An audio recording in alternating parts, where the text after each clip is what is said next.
Kris Lindahl, the man behind the billboard. What is going on, my friend? What's shaking? Thanks for having me. Yeah, dude, I'm so pumped that we could get this going today, and that our calendars could sync up so we could have this chat. So, hey, dude, first of all, I just want to tell you how much I appreciate you. I know you're super busy. You got a lot of stuff going on. You run a massive business. You got the behind the billboard thing going on, amongst so many other things. So, first of all, my appreciation to you for taking the time. I really Appreciate it for having me, man. Appreciate it. I love the way you're willing to give back to other agents in our industry. And for me, that's the whole reason why this podcast started. Was I get to have some really cool conversations, and I know you do too. Like, I think of the room that you and I were both in Vegas recently for a mastermind, and not everybody in our industry gets to have those conversations. And so for me, this is like my chance to take those to the rest of the world, if you will. That's right. Yep. No, I love it. I feel the same way, and that's why, I've realized over the years the unique environments that I've been in, and I started realizing it, not even necessarily just real estate, but just general population and friends and community. Like, I'd have conversations about places I had been and things that I had heard, and people were looking at me like I was crazy. Like, you got to share some of that stuff. Like, cause you think back to your hometown or where where you were raised. Like, a lot of people don't get the opportunities that we do in real estate to connect with so many people. Totally true. So do me a favor, walk me through your career in real estate. Like, talk to me. When did you get into real estate? Just give us the Reader's Digest version of Kris year one decides to get into real estate. And let's talk about what's on tap for like the big move you made, and then what's on tap for 2019. Love it, man. So I started in May 2009. Like most people that get into real estate, it wasn't the plan. I have two education degrees. So I was going to be a teacher.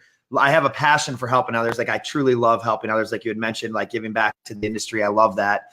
And like 6 months into real estate, like I was really starting to pick up some steam. And one of the most difficult times in modern day history for real estate, there weren't a lot of opportunities. There was all negative news. I remember going to a short sale seminar, and an agent in another office at the same brokerage I was at, he had a smart business plan. Basically what it is, he put on these seminars, and he'd have agents that would say, oh, you know what, we'd rather just refer that to him rather than do it ourselves. And we were still close enough to where the market, that really high peak of 2005, 6, and 7, where a lot of the traditional agents are like, I'm not going to do short sales. Like, that's not what I want to do.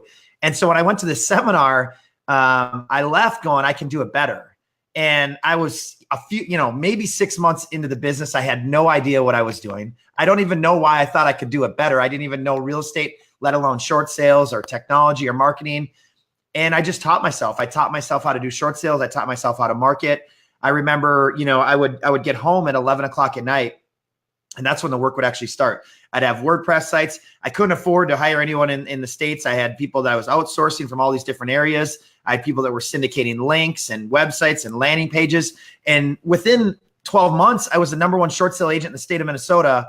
And I ranked #1 on Google organically for every single keyword you could think of that, involved short sales. So then I wrote a book, a short sale book, which became a bestseller. And then I used that as sort of a listing tool. Every appointment I went on, I'm like, well, I wrote the book on short sales, as a homeowner's guide to short sales. So I wrote the book. Then I hired an assistant, and a phenomenal assistant. I hired an assistant, and then what happened is I think if I remember back right, 2012, I sold 100 houses, and those are short sales. So short sales, they're about 8-month average closing time. Oh yeah, so fun, right? Yes, that was like 2012. So I sold 100 houses. Just an assistant and I, we were generating tons and tons and tons of short sale listing opportunities. But as those that have been in the business for a while know, not all of them closed. So you had to take way more than were going to actually close, whether the bank was going to approve them, the hardship wasn't legitimate, whatever it may be. So then I got into short sales. I was really starting to get my rhythm. I remember going to the office like 7 a.m. and just grabbing 8 listing packets a day and just going to list 8 short sales a day. And then 2013, I sold 147 houses with just an assistant and I. Wow. And I started to feel the market turn. I really still didn't know what I was doing. I mean, I didn't understand what my vision was, like what real estate looked like in a different environment. This is the only real estate world that I had lived in, was really like a very negative short sale foreclosure era. I didn't know what a traditional market looked like, but I knew that the market was starting to change. And so along in those time periods, what I started doing is I started marketing those properties as Kris Lindahl sold another one, 10 more, 20 more. But I then removed the word short sale from it. And they started like, and so what happened, and it's kind of where I feel like we're going to be headed not long from now, but when you're the only person that has a source of like positive news in the real estate market, everyone starts to attract to you because they're like, Kris Lindahl is selling everything and no one else can sell anything. So, and so then I started really doing that. I started getting in video. I was awful. Like I was absolutely terrible. I'd lock myself in a room with a DSLR camera and like 10 outfit changes, and I'd shoot 100 videos a day on different short sale topics. They'd be like 10 to 15 seconds, and they were so bad I couldn't even barely get 15 seconds done because I was so terrible at doing video. And so I was doing all these videos, and I was like, okay, I got to start changing into a traditional market. Start changing. 2014, started to get better, started to get off the short sale, started to give less focus to the short sale market. I sold 175 houses in 2014 with my assistant. And then it became like, I need help. Like I really need to change my model. I can't work any more hours. I can't do any more business. And so then in January of 2015, I started the Kris Lindahl Team at our previous brokerage. And then so 2015, I think we had 5 or 6 agents. We sold 369 houses in 2015 is our first year as a team. And what I realized is the amount of opportunities that I was losing years prior by not scaling up and hiring. I didn't have any mentors. I didn't have anyone to train me on like how to build a team. Like I had no idea who to hire. I remember when I hired my admin back in 2010, I was totally freaked out, like how I pay for this. Like, and I think a lot of people watching can probably relate to that. But then I started a team in January of 15, and things were going super well. I think we went 3, 9, and 15, and then we went 600 and 600, 700, 800. This year, depending on how the rest of Q4 lands, will be somewhere right around 1,300 transactions. And so one thing that I've always been really focused on, because just throwing numbers out there, if you have 400 agents isn't very impressive. I've been really focused on per agent production. So our per agent production has always been above 30 an agent. Like I've always really been focused on super high performers. And I think in this world, like we all get lost in the real estate world of like, oh, I want to be like that team, or that team's number one. That's impressive, but they're not profitable. They don't have a split model that's conducive to the future. And they have 300 or 400 agents. So they look like they're the top, the king of the hill or queen of the hill. But the challenge is that they really don't even have a business. It's just a loose collection of people all over the place. Yeah. And I never wanted to have that environment. I think that's really smart, Kris. And it's, that's the problem sometimes when we have people up on stage or, even on a podcast like this, like without knowing the context behind what's happening. So it's really easy to go, wow, 1,300 transactions, that's amazing. And by the way, it is totally awesome. But without knowing the context behind it of, hey, there's this many agents and there was a buildup over the years. Like it's not like you woke up and all of a sudden you were selling 1,300 homes a year with this big, massive team, right? That's right. There is a progression, and people have to understand. You also have a lot on the line as well when you have not only the cost into people, but the cost into marketing and infrastructure, et cetera. And some of us just go like, let's look at that top line number. That's so amazing. It's like, I was at a big mastermind event this weekend where they do an annual event, and the host always says, like all you guys are doing the math, but none of you do the addition. Or so you all do the math, but none of you do the subtraction. Sorry. So you all counted up how much you all paid to be here, but then no one did the subtraction of all the other things that has to go into this. And I think sometimes as realtors, we tend to do that. We see a guy on stage or we see a gal on stage or on a podcast and we go, wow, she's killing it. They're doing 300 transactions, but what's the math equation behind those 300 transactions? Because certainly, like you alluded to, there's plenty of people that are not profitable, but they've got really big top line numbers. There's some people that go, they're not profitable, but what we don't realize is there's a whole other play that business that feeds. And I think that understanding the context of where we're coming from as other real estate professionals is super important if we're going to actually learn something from them that we could then take and implement into our business. Yeah, for sure. The one thing that I always warn people is be careful who you model your business after. Like, make sure you know the facts of what's actually happening, because you're right, the front end can look far more attractive than what's really happening on the back end. And so right now we have just over 40 agents, just in context to get to those numbers, which is 30 plus per agent production for the year. And the per agent production is always interesting in an organization, whether it be a brokerage or a team, because you're always chasing that number, because you have people coming in at all parts of the year. So it's always difficult, right? So our per agent production could look significantly higher if we look at where we were January 1st to where we are today. Yep. And then you got to look at like the runtime. There's a whole lot of things that you can do there. And I think I think what you're saying, and at least what I'm hearing from you, is it's really important to understand the whole story, not just like the stage talk numbers, but what's the behind the story? Because as I'm sure you know, like one of the things is you got to worry about per agent productivity, and you always want to make that better. And also at the same time, on some level, you also have to not let that be the thing that drives you totally, right? That's right. You can't. Somebody said, I heard somebody say to me, I'm not going to drag you to the start line or across the finish line. Oh, and we can't do that with the people we're in business, right? We got to meet them at the start line and cross the finish line together, though. So true. I've always wanted to be surrounded with true high performers. Like, I've had no interest in having a brokerage with, agents that are just, somewhat there, somewhat checked in, somewhat out, like part-time. I have no interest in any of that. Our team is built on all rock stars that perform at the highest level, and they're super talented. And one interesting thing about, like, when you look at scaling your organization, because there's people watching in all different levels here. If you decide that you want to have a team, or maybe you want to have an admin or a few agents, or you want to have a massive team, like, that's the beauty of this industry, is you can do whatever you want. Yeah. Is you really have to know, like, what your core values and like where you're trying to go.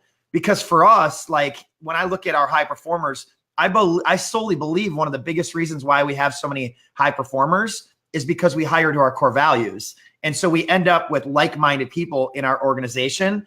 And I look back to when I first started, I didn't have any core values. I didn't know why I was doing it. I was just hiring people based on like how I felt about them, how I met them. I had no assessments. I didn't have anything. And so, but once you really get a real good understanding of like what you're trying to do as an organization, then what happens is you put messaging out, you put videos out, you put posts out, and those types of people start showing up because they're attracted to the values and to the branding that you're putting out on the internet. Okay, so let's go there, because I want to lead into a story. So let's talk about branding and kind of some of the stuff you're putting out there. Where does the Kris Lindahl spend their marketing money? Like, I don't need the dollars, but like, where do you put that into it, and why do you put it there? Yeah. So where we are today is obviously where we weren't when we started. And so I think it was so, when you mentioned earlier, the start line versus the finish line, and go back to the beginning, it's so smart, because everyone looks at where we are today and they try to do what we're doing today, and they don't realize it took us 7 years to get to this point. Yeah. And so when I look to when I first started, it was strictly Facebook, and Craigslist was a thing then. And I had towers all over the place, just posting nonstop, in the early days. But the beautiful thing about social media and Facebook back then is you could post something and the organic reach was through the roof. It reminds me a lot like how Snapchat was for a while, how LinkedIn, how a lot of these are, and these platforms change, but you get so much free reach because those platforms and those organizations want to get you hooked. They want sticky content. They want you to stay. So I didn't know any better, but I just happened to be on Facebook when it kind of first started to take off. So I'd post something, I'd get 500-600 likes, the algorithm would show to everyone, and it would just nonstop. Like, I get so much engagement. And over time, what's happened is they've slowly taken away that organic reach, where now it's really hard for me to get 200 likes. Like, it's very difficult to get 200 likes on a post. But what I did in that time is I built my Facebook business page on a lot of that organic reach. So now I have 38,000 likes on the Kris Lindahl Real Estate page, whereas that would cost people millions of dollars to build that today if they had to pay for those likes. And I was fortunate enough to build that in a time where the organic reach allowed my business page to reach those people without putting dollars behind it. So that was a really big marketing piece for us. And then it started to evolve into radio and TV and billboards. And billboards were the last thing that we did. And I think that's always fascinating. So I watch other people in our market put 1 or 2 billboards up here or there. They did for a while. Now they're gone. And there's something interesting about that. One is they didn't have a brand to support that billboard. And the big thing about billboards is it's an integrated approach. Like they see you on social, they hear you when you're driving, all these different angles, and all of it together work. The direct mail, the listing signs, the sold signs, the just sold, the emails, the videos, all of it works well together, but it doesn't work well at all independently. And so people see the last thing we did, which was billboards, and they threw some up, and it lasted for a few months, and they took them down because nothing happened. And I think that's the biggest challenge in marketing, is that you have to be willing to lose money for 12 months plus before you actually get into the positive. And so billboards happen to be the last thing we did. And we have a really full integrated approach to everything we do. And the marketing that we do today is we really try to focus on things that are relevant to the consumer today, like where they're at, what they're doing. And so, if there's something in the market, or there's something that's happening in our community that we need to talk about, I'll get on video, talk about it. We may change a billboard to talk about it. We may talk about it on radio. We're always trying to meet people at something that they're passionate about. I love that, man. I love that you're willing to just get up and go to where people are, and you see an opportunity to bring some information, to bring some value, and sometimes to just bring some comedy, right? And to bring a laugh with it. And it's gonna number one, enhance your brand and what you're doing, but it's also going to enhance that person and that consumer with where they're at in life and in their journey right now. Yeah, self-deprecation is one of the best things that you can do. I mean, you look at a social media video, and one's a blooper or that has something funny that happens, usually converts higher than one that's just like put together, highly produced. Like, people want real. They don't want that. They don't want that super produced, over the top production. They want to see what it looks like to be like reality TV, essentially.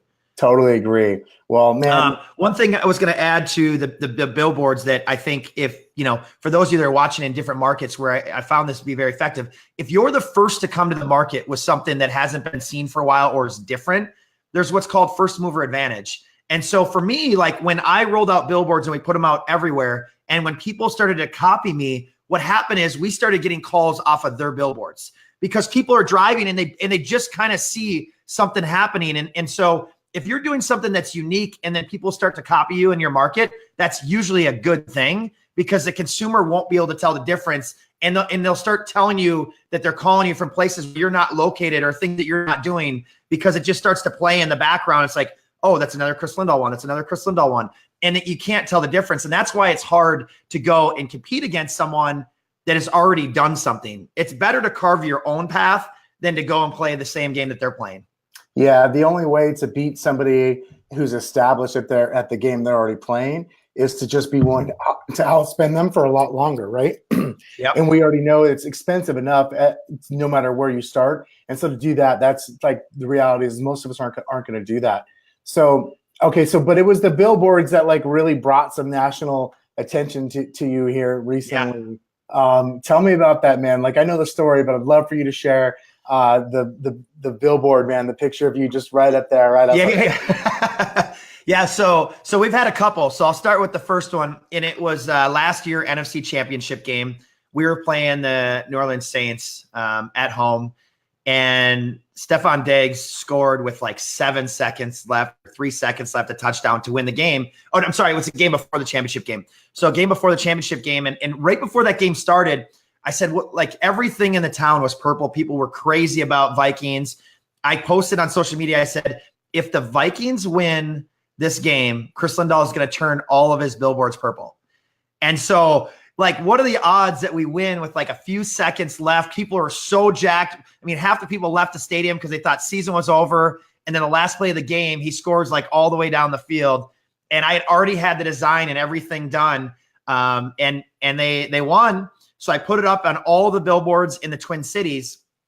And then on Wednesday of that week, the week prior to the NFC Championship game, where the Minnesota Vikings were playing the Philadelphia Eagles, I decided that I was going to try to put a billboard up in Philadelphia. And when I say try, it was not easy. It was very, very difficult. And so I hired a billboard company out there, which I won't name, and everything was good. But so we hired the company, but we didn't show the creative until after we had the contract signed.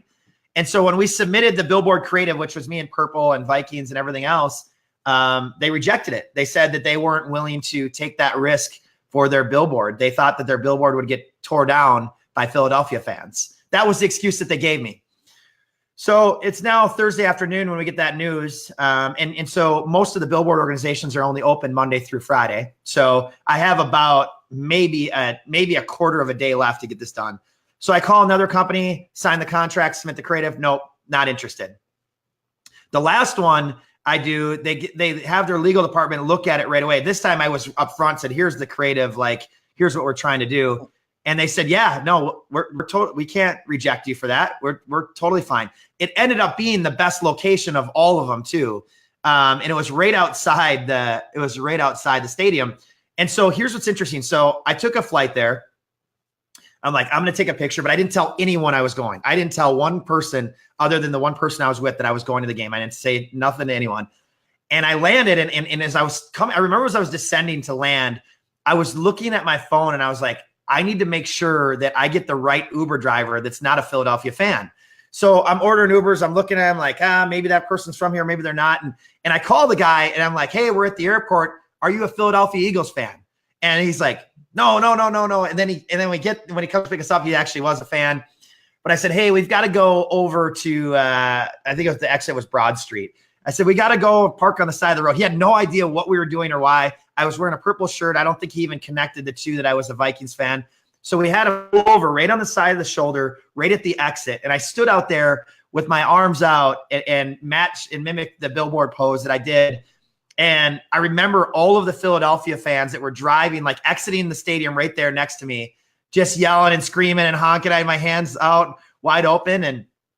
And we got the billboard done. And it was probably the best thing I ever did. And the reason it was so effective wasn't because I put a billboard outside that stadium, and it wasn't for the fans that were at that stadium from Minnesota, because there weren't very many. Where we really won is through social media, and we used the years and years of relationships that I've built in the Twin Cities, Minnesota, Minneapolis, St. Paul area. And what I did is I reached out to every single social influencer I knew. And I said, hey, have you seen the billboard that I put up in Philadelphia yet? And it started getting retweet. It was getting posted on social, Facebook, Instagram. And then a couple key people in the Vikings organization drove by it on the way to the stadium and took pictures. Here's where the suspense was. So the Eagles fans were claiming on social media that it was fake. And so they're like, no, that's not by the stadium. I've been there before. And the Eagles fans that are passing judgment on this are ones that now live in Minnesota that probably don't even remember what the stadium looks like or where the exits are. And so they're all commenting, this is total hoax, blah, blah, blah, blah, blah, blah. And so there was this moment where people were like, this is so funny. But then there was like, is this real? And then when people started tweeting it, when they started showing up in Philadelphia, then it became a reality. And so it was all over the news, national news. It went absolutely everywhere. But at that moment, everyone was super passionate about purple. And that's why it worked. I love it, man. You got behind something that it's like some people, it'd be easy to dismiss that as, yeah, well, it's football, it's not my thing. But you got behind something that your community was behind. Yes. You took advantage of a situation that I also think it's worth pointing out. The only reason you could take advantage of that is because, number one, you've been in that community for a long time. You have built relationships with the people that could help you push that. And essentially it's when luck is when, preparation meets opportunity, right? And you had all of those factors rolling into it. And so it turned out to be a big splash for you. And that's just something I love, because it's easy to go, the picture of you right there in front of the billboard with your arms spread wide. That's awesome. And that doesn't become that big of a thing if you don't have years and years and years of relationship building and really having yourself out there, man. Like, you've had your butt out there on the line for a number of years, reputation, name, face, everywhere around that town for your business representing something. And so it totally paid off for you that day. And I absolutely love that. Plus, it's just like a fun story. It is. Here's the second one. The second one is equally important for different reasons. So there was a billboard up outside of Target Center in Minneapolis where the Timberwolves play. And so we have the Minnesota Lynx, which is the women's basketball organization. And then we have the Minnesota Timberwolves, which is the men's. And there was a mural on the side of the wall, which was Maya Moore. Maya Moore was the WNBA MVP this year. She plays for the Lynx, Minnesota Lynx. And so it was like anything is possible. It's like she's on the Jordan brand. She had her arms out holding basketballs, kind of like the Michael Jordan pose. The city of Minneapolis took it down after one day. So it was up one day. I started getting tagged on social media, and people said, if anyone can save this thing, it's Kris Lindahl. He has all the billboards. And so I went immediately into action, and I committed to different locations where I worked with Michael Jordan's brand. It was really difficult to get done. I worked with Michael Jordan's brand, the PR company, the WNBA. I worked with the Minnesota Lynx, the Minnesota Timberwolves to get this through. It took us about a month and a half to get approved. And we got it approved just before the WNBA All-Star game, which happened to be in Minnesota. And so we got it approved. We put the billboards up because one thing that so I have a 9-year-old daughter. One thing that's super important to me is to show her that anything is possible. And I think that female, inequality is a really big thing right now. Most of our leadership organization is female, and I truly believe in female leadership, but I think there's a lot of people that don't. And so I wanted to take a stance because I feel like 10 years ago, you would never see a female basketball star on a billboard. It was just not something where we weren't at that place in our country where we saw that. So the fact that I had the opportunity to make a difference and to bring that back for the fans and for all the little girls. So I put one up, and then what happened is then another market, someone asked me if I'd be willing to bring one there. So then I was like, well, then I'll bring one there. And so it got tons of media coverage. I got to see a lot of, basketball kids that showed up that saw Maya Moore on the billboard. And those things are super important to me. And I think a lot of people would have said oh, what's in it for me? What am I going to gain? And would have never went anywhere. And for me, it's what we live for, in our company, about being generous and giving back. And so I thought I'm just going to make a difference. I'm not asking for anything. I didn't put my logo on it. I didn't brand it to me. I just want to do the right thing for the community. I think a lot watching this can do a lot more in their community. And those things go so far when you're out helping others and you're spreading that gratitude. It makes a huge difference. Absolutely. I love that, man. You mentioned your daughter too, because I've seen her in some different pictures and whatnot with the billboards. And so I love that. You said something else a minute ago. You talked about being generous. And can we see your shirt real quick? Can we see? Yeah. Okay. So I wear this every day. I wear these every day. Not the same one. Same one. Same here, man. I got different one of the same shirt. Yeah. So mine doesn't say be generous. Yours does. Tell me about be generous. What does that mean to you? What are you trying to accomplish with that? Yeah. So as I look at where we started with our core values and where we are today, this one has really rose up ahead of the others. And what I've always said is we all have our time, treasures, and talents to give back. And so it's the people that we've brought in our organization, incredible human beings, stand for those same things. And so what's so fascinating is watching the things that they're doing. We had an agent last night that posted something that she did for Children's Hospital, where she donated $7,000 to Children's Hospital. And I've watched others we had the other day, we had 2 agents that went to the Humane Society Facebook Live to show the actual dogs and cats that you can adopt today at the Humane Society. Those kind of things have taken a life of their own. And that's what I stand for. That's what our organization stands for. And if someone in our organization doesn't stand for that and doesn't fit that, they won't be there, because that's what we truly believe in.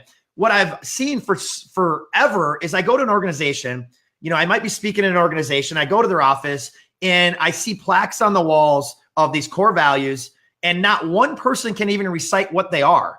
I mean, they're so complicated. There's usually 50 of them, and there's missions and this and that. And it's way too complex that no one has any idea what's actually happening, including our organization. We need to revamp ours again. We've changed ours now 4 times because they continually change. As the organization scales and grows, different things start to show up. And we're always looking for those commonalities of what we stand for together. And so that's where I said the Be Generous one really has taken a life of its own. And I've just watched too many organizations that aren't generous enough with their time and their talents and their treasures. We've been given an amazing opportunity in this world. And I watch so many self-centered people in real estate that just try to take all the gold and not share anything with anyone. And it's if you want to get further in life, you have to go together. You're not going to go very far alone. And also, if you don't know what you stand for and you don't have people around you that stand for those same things, you're going to burn out. Like you're going to fall flat on your face at some point. You're going to get to the level where you made enough money. And that's the challenge. Is like you get to a point where you have this money, but then you're empty and you have nothing because there has to be more, or you sell your company or whatever you do next, you open a brokerage and you get to that level where you always thought you wanted to be. And then you get there and then you buy the jet and then you buy the car and then you buy the house and you have all these things. And really you're so empty at the same time.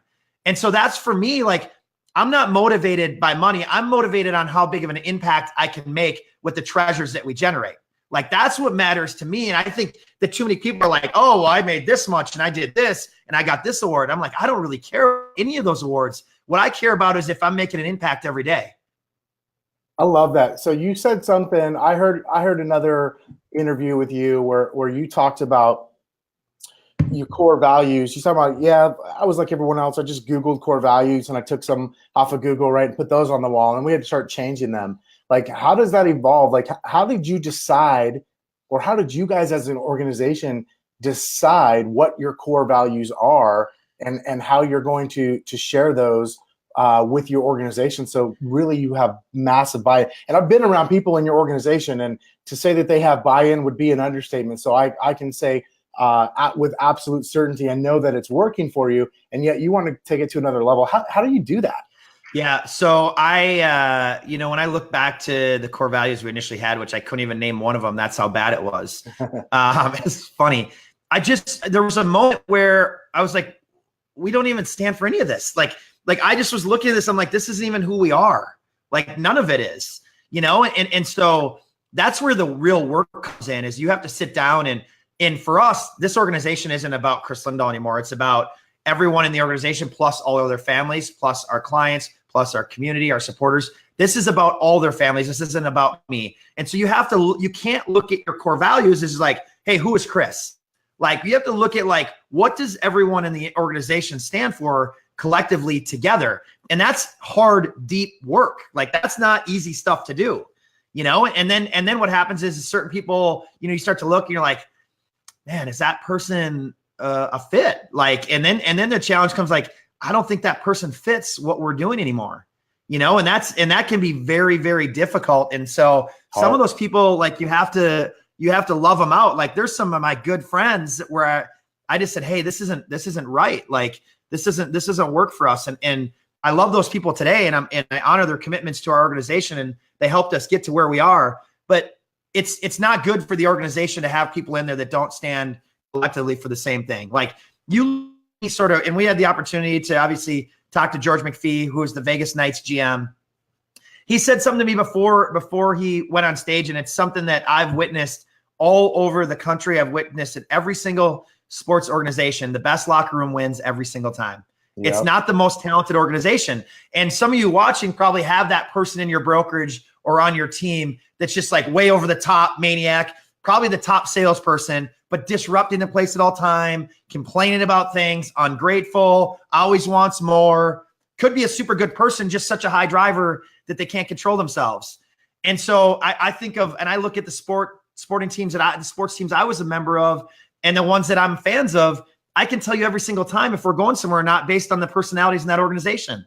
And it's the same thing with a real estate company or any business, or any small business that you own. Like if you don't have the right culture in that locker room, you'll never win the championship. And I look at, I look at the Vegas Knights, and there's so many examples throughout the years, but once you start playing past the expectations everyone has for you, it's like you're playing with nothing to lose. And that's where you become like the real underdog of like, let's go out there. Like we've got nothing to lose. Now the challenge is this year. Now they're favored. Now they're like, oh, well, they went the Stanley Cup finals. Now the expectations last didn't even expect the playoffs.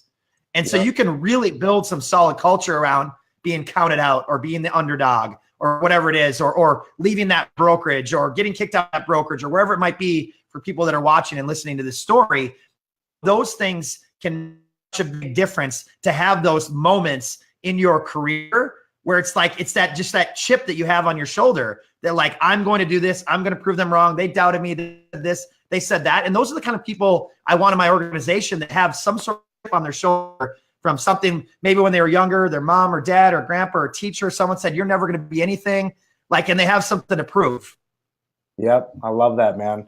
Well, hey, I know we're winding down. I promised I wouldn't take up your entire day. Winding down? I thought we were winding up, man. So, dude, tell me. Well, speaking of winding up, though, like, what's 2019? What does 2019 have in store? Not just for your real estate team. I mean, we could talk about that too. But like, what are you focused on personally as we hit 2019 around the corner? Where are you leading your organization, and what is Kris Lindahl looking to accomplish in 2019? Awesome. Great question. So our real estate company is just going to continue to kill it. We have the most amazing people in our organization and leaders, and like that company has a life of its own. I mean, we have just amazing people in that organization. I'm just so grateful to be a part of it. The other thing that I've been working really hard on is my Behind the Billboard podcast. So like, that's really been super passionate to me. And what's interesting about it is I've had so many people that say like, why are you doing this? Like, why would you share what you've learned? This doesn't make sense. And it's just back to like the whole generosity of like giving back, you know, the treasures and the talent and the time, is I feel like I can make such an impact for so many people at different levels of business. And I think I've found is like good leadership and good leadership education doesn't exist. Like everyone in our industry has been talking about leads and lead platforms and recruiting and all this stuff, but no one ever talks about like, how do you become a better person? How do you lead people? And let's be honest, I don't know many people in real estate today that are running teams or brokerages that have had any leadership training at all. Like none. They weren't set up. They never owned a business. They had no experience running a business. And so I've watched this happen, and I've watched so many horrible leaders. It's not that they couldn't be good leaders if they got the right education, but they can't even be vulnerable with themselves. They can't even look in the mirror and be comfortable with what they're doing. And so I've done a lot of this work, and it wasn't easy work. And I still have my hiccups all the time. Like I'm still striving every day to become better and better and better. But I wanted to put something out there that could make an impact around the country for business leaders. And I didn't want to do business owners, because there are some organizations where maybe you're not the owner. Maybe you're the CFO or the CIO or COO, or maybe you're the VP or whatever it may be. I wanted to do something for emerging business leaders and also super successful business leaders, because even a super successful business leader has room to grow. Like we always have room to grow, and we can pick up little things here and there that can make a huge difference. So I put together this Behind the Billboard podcast where I'm going to interview all of the top business leaders that I know for different reasons. And honestly, very few of them are actually in real estate, because I actually think that the leadership outside of real estate has far surpassed the leadership in real estate. Oh, and there's no doubt about that. Yeah. And so I'm now out going and using all of the connections and the relationships, to your point, of years and years and years of traveling around the country, speaking and doing real estate and connecting and networking with others. I'm using every single relationship I have to bring the best talent to this podcast for free. I have no monetization plan. I have no plan for any coaching, no plan for any leadership classes, nothing. I just want to give back at the highest level. I'll tell you, like, that podcast is, if you look on iTunes, every single episode has had popularity at 100%. Like every single one of them. And we had talked earlier, we haven't done any promoting, any marketing. Like that thing is naturally growing into one of the top podcasts. It will be one of the top podcasts, because I'm so committed to going out and venturing out, because I'm also learning at the same time. I think that a lot of times, just because I might happen to be the podcast host doesn't necessarily mean I have it all figured out. I'm taking notes every single interview I do.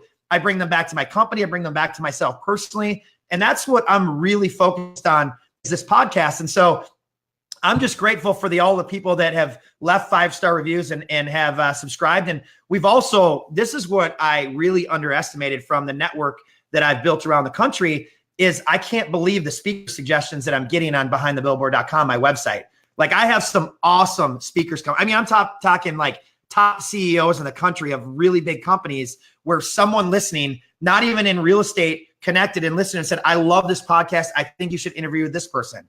And so that's the power of, in our business, that's the power of social media. Like whether it's a real estate business, whether it's outside of that, we're so connected, and it's so easy to connect with others that we can do a lot more than we're doing today.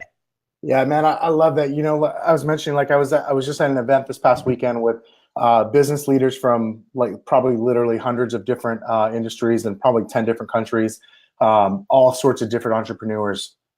And, you know, that's probably the one thing that that I have really strived for the last couple of years the most is I've done some, I'll call it like generic leadership training quite a bit over the years. That's been something really important to me. But then also to go hear from business leaders outside of the industry, because there's so much we can learn about our own business by talking to other people who are at the top of their game and whatever their niche is. Like, I don't care if they're engineers or if they're internet marketers, they're copywriters, or if they sell coffee. Doesn't matter. There's something that we can pick up and learn that we could actually bring back to the people around us every day that I think can benefit us all. You know what's fascinating about what you just said there, and this is where, because I'll speak to organizations outside of real estate all the time, and everyone always tells me, and including agents and teams and brokers, one of the number one things that I hear is that you don't understand it's different. Every single time. Everywhere I am, my market's different. I'm in this market. That won't work here. Or they don't use the phones here. They use this, or they only use the phones. They still use the yellow pages. And what's fascinating about it is they're still people. Like, they're all people. So much of what we're doing is interchangeable in so many different industries. And so it's smart for you to go and reach out to people outside the industry. And for those of you that are watching, you know, the markets are interchangeable. I mean, they're all human beings. Listen, you might be in a luxury market and maybe they have a higher net worth, but they still communicate. They're still people. Maybe they communicate a little bit differently, but they still communicate. And it's always interesting when I get that response, because then I just say, well, tell me what's so different. And guess what? It's the same thing that happens everywhere, and it's the same challenges that everyone has. Of course it is. I love that. That's my favorite one. You don't understand. It's different here. Yeah. I love that response. All right, man. So I asked this question to everybody because it's important to me. I got it from somebody who's made an impact in my life by the name of a guy by the name of Dave Asprey, who also has a podcast called Bulletproof Radio. And the question is simply this, Kris. If I came to you and I said, hey, Kris, give me your top 3 tips for just kicking ass at life, like in bed, like just in general, being better at life. I don't care if we're talking about real estate, personal life, business, whatever, you name it. But what are your top 3 tips to somebody that comes to you and says, hey, I want to do better. I want to be better. I want to have better. Yeah, great question. So number 1 is sort of generosity tied into gratitude. Like, yeah. I think those two for me together are the most important. Like, if you don't have some sort of like plan to give back and to make a difference, then why are you doing this? Like, it's going to become very empty when you achieve that level of success that you actually think that's what success looks like. Success to me is making an impact. And what I love about it is I love making an impact when people don't know that it's even me. Yeah. I love being in an environment where they don't know it's Kris Lindahl, and where I can just do a couple extra things for people that we'll have that moment together and we'll probably never see each other again. I love those moments where you can do something where no one's watching. Like, those are the moments. Like, listen, if I get on stage and I say something about gratitude and generosity, like, I knew what stage I was going to be on. I know who's going to be in the audience. That's really easy to do. But if I go do something backstage when I don't think one person's watching, and I help someone do something or give someone a piece of advice, that's what I'm interested in. I'm interested in moments where you don't think anyone is watching. So that gratitude and generosity. The next one is joy. Like, you have to have some fun. Like, you have to do things that bring joy internally to you, because like, if every day is like you wake up and you're like, why am I doing this? This is terrible. Like, I don't enjoy it. I can't stand the company I work for. I can't stand the people I work for. I can't stand my clients. They're all complaining. This is terrible. Why am I in this business? It's not very enjoyable. Like, and start to focus on like what brings you joy, whether that's to go out in the community and volunteer, which ties into the generosity and the gratitude, or if that's going to a concert or an event or putting a team event together, whatever that, spending time with your family, whatever that is, you have to figure out how to bring some joy. Like, if you don't have joy, like, you're going to end up really flat. The third one is really that drive, like that internal drive. Like, it's very hard to find someone that's super successful that's not driven. Like, if you don't have drive and like, you're not like, I'm going to go get it. I'm going to wake up in the morning at 5 a.m. I'm going to do 15 miles and I'm going to go do this. I'm going to have my spinach shake and I'm going to go to the office and I'm just going to crush it all day. Like, if you don't have that drive, you can have as much joy as you want. You can have the gratitude and generosity. But if you don't actually want to go do something, and one of my favorite quotes is, hard work beats talent when talent doesn't work. Like every single time I'll take someone that is less talented, that works harder than someone that is more talented, that works less every single time. And that's what for me, what I've learned is like the talent doesn't mean much of anything, because I think a lot of people watching can all relate to someone that they know that is the most super talented person they've ever met, that's now 45 years old and is almost homeless because like they just can't get up and they don't have that inner drive. And I always look for people that are like, don't even need to set an alarm clock. They just wake up jacked to go, like, I'm going to crush life. I'm going to get after it. And so those are my three. And I think if you have those three together, it's going to be impossible to not be successful. Man, I totally agree. I love that. And just on a note, you said like number two, joy. Like when I think of you, like I think of that word, like you're awesome, man. Dude, every time I've seen you, whether in person or even in a picture, like you look joyful all the time. And I could tell that you're having a lot of fun. And, you know, our good mutual friend, John, he's always, when he talks about you, like he's got a smile on his face. So I know that's real. Like you're really bringing that. Appreciate that, man. And the power of a smile means so much. Like, and we talk about this in our organization all the time. Like you don't know when that, you know, when someone else might need that smile or they might need that you're going to bring them. I had someone last week that said that I literally changed their life with one comment I made. I had no idea that one comment was even meant to change someone's life. Like, so you just don't know, like someone can be in a real bad, dark spot. And so you don't know when you're going to make an impact. And so for me, that's what I said. Like when I wake up in the morning, my whole day is meant to serve and make an impact, because I don't know if I'll ever get the feedback of when I actually made the impact.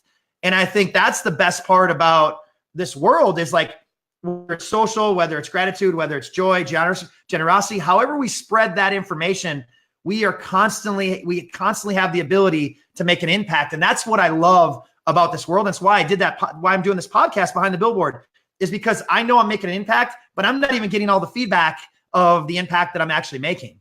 Yeah, it's awesome. You know, that is the best feeling. Somebody said something to me the other day, thanked me for something I said or did for them 9 years ago. Yeah. And she was like, I'll never forget. I said, you know, first of all, you literally just made my day. I never get tired of hearing that. And I don't mean that from like an ego place, just of knowing like that I said something, I helped you in your business 8 or 9 years ago, whenever that was. And you thought about it today when we were talking about something totally different. That for me, like really gets me going. And so that is so much fun. And like you, I think I feel like if we just keep putting that out there, keep doing more, keep doing good. Yeah.